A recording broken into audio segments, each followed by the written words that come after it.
mengobati penyakit persendian dan tulang saja, Remastop juga dapat menjadi sumber vitamin bagi tubuh agar persendian dan tulang tetap sehat dan terjaga. Apa sih antiinflamasi itu?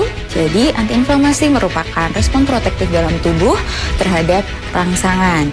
Nah, pentingnya antiinflamasi dalam tubuh, dia berfungsi untuk mengurangi rasa nyeri, kemerahan, dan bengkak pada area tubuh yang terinfeksi. Nah, kandungan flavonoid dalam tubuh sendiri, dia berfungsi sebagai antiinflamasi yang baik.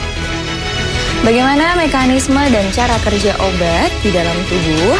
Jadi, obat akan masuk dan diekskresikan atau dipecah di dalam ginjal.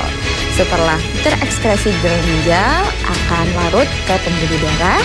Ketika obat sudah mulai menyebar melalui pembuluh darah, nah saat itu juga tubuh akan merespon melalui reseptor agonis, sehingga akan menekan keluhan. Ketika kadar asam urat dalam tubuh sudah meningkat, memang jarang bisa disembuhkan. Akan tetapi bisa ditekan menggunakan obat-obatan tertentu. Apalagi obat-obatan yang mengandung antiinflamasi seperti contohnya flavonoid. Satu box Remastop terdapat 45 kapsul, yang setiap kapsulnya mengandung 5 ekstraksi terbaik yang sudah melewati uji klinis dan mendapatkan sertifikasi dari Badan POM dan Halal MUI, sehingga aman untuk dikonsumsi dan menjadi salah satu rekomendasi produk terbaik untuk penderita pegal linu, nyeri sendi akibat asam urat ataupun rematik.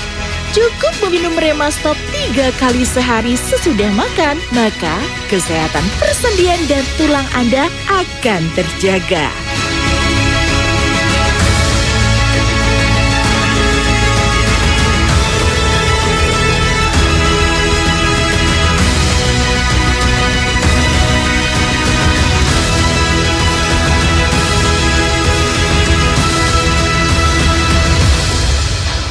Jangan lupa menjaga kesehatan Anda dengan tetap mengkonsumsi obat yang sudah terdaftar BPOM dan Halal MUI agar Anda dapat merasakan khasiatnya yang aman dan tidak menimbulkan efek samping apapun yang dapat memperburuk kondisi Anda.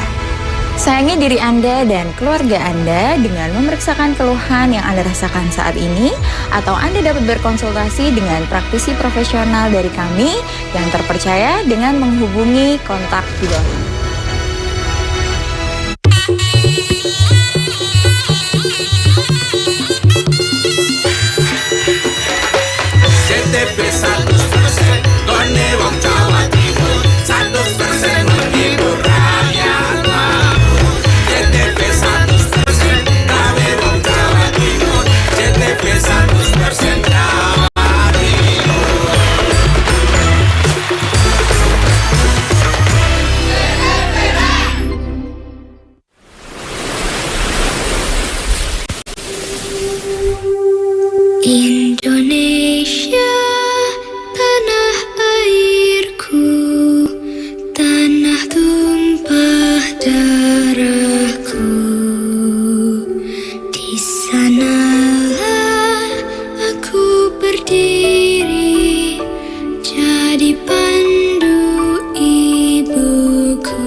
of central Jakarta here in Indonesia. This is the C Morning Show on the C Today News Network. Good morning, Indonesia, Southeast Asia, and the world. Thank you so much for joining us bright and early here on a Monday morning to kick off a brand new week. It is the C Morning Show, and for the next 3 hours, we will be with you to share with you all the latest news and updates from Indonesia and beyond. It is the 9th of December, 2024. Plenty taking place in Indonesia and around the world, so we will update you throughout the next 3 hours along with your Monday morning sports and entertainment roundup from the weekend. And it is a Monday morning, so the markets are open, and we'll be talking about business later on as well. We've got a couple of talk shows coming up, one of them involving a special performance. I'll let my partners get into the details. Speaking of which, they are joining me right now. It's the Monday Squad. We've got Alin and Caroline. Alin, voice is a little bit under the weather, so such a trooper for joining us today anyway. Yes, Welcome. Thank you so much. I think I spent too much of my voice being a supporter for the DBL final. Yeah. That was a good one, by the way. Yes. Indeed. I'm not surprised. And it's very historical with 14,187 spectators. Indonesia Arena. Amazing. Exactly. What a right? venue. And also we were so graciously honored also that the CEO and also the founder of DBL came here last week, and we had to talk with Paazo in regards to the 20th year of DBL right here in Indonesia. So, and then to wrap it all up last week with the finals, it was mind-blowing. Hey, this is the future of our national team players, probably. Exactly. Some of them are sprinkled in there. That's right. So we should be happy for that, especially for the basketball industry right here in the nation. Love it. But good morning, everyone, and everybody. Welcome to the C Morning Show once again. My name is Caroline Rahman. Of course, as Paul has mentioned, as it is very pivotal for us right here on the C Morning Show to have our discussion on the day on this Monday a.m. Today, it is December the 9th, where we mark the Anti-Corruption Day, and we'll chat with Maria Crescentia. She's the director of Saya Perempuan Anti Korupsi Indonesia, or SPAC Indonesia. And of course, today, a little bit of entertainment, as we'll be joined by Rahul Mulani, a producer of Melukis Harapan di Langit India, and Naomi Ifo, one of the cast members of the movie. So we will dissect and go deep dive in regards to that movie. So stay tuned right here on the C Morning Show today for this lovely Monday. And please do stay connected with us on our social media at C Today News. You know you can find us on Instagram, X, and also YouTube. Yes, and I'm your host, Alin Redmaja. I would like to greet our viewers that are now able to tune in from Foxtel's Flash Australia, Macro Cable TV Channel 84, Vision Philippines Channel 58, Air Cable Philippines, and Stingtel Singapore Channel 15, and StarHub Channel 720. Let's start the show with our headlines. Several airstrikes hit the Syrian capital on Sunday, just hours after opposition forces seized control of Damascus. And right here from Indonesia, the Electoral Commission of Jakarta, Banten, and West Sumatra has finally and officially announced the gubernatorial candidates with the most votes. A heavily pregnant woman from Pandeglang has been evacuated from a flood-hit village.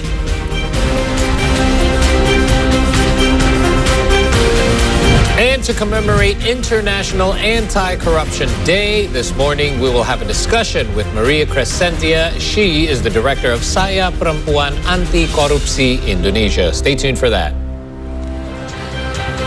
All right, we're going to begin our first segment with updates from the Middle East. We begin with our first story, where Palestinian medical officials said an Israeli airstrike on Sunday killed at least 9 people, including 6 children and a woman in central Gaza. And previously, the Israeli strike also killed at least 5 people, including 2 parents and their 2 children. The strike flattened a residential building in the urban refugee camp Sunday afternoon, according to the Al-Aqsa Martyrs Hospital in the nearby city of Deir al-Balah. The airstrike Sunday killed at least 9 people, including 6 children and a woman. Early on Sunday, the strike hit a tent sheltering the family of 4 in the city of Deir al-Balah. According to the Al-Aqsa Martyrs Hospital, where the casualties were taken, this was the deadliest strike in the war in Gaza. And Israel's offensive has so far now killed over 45,600 Palestinians in Gaza, more than half of them being women and children. This is according to the Gaza Health Ministry.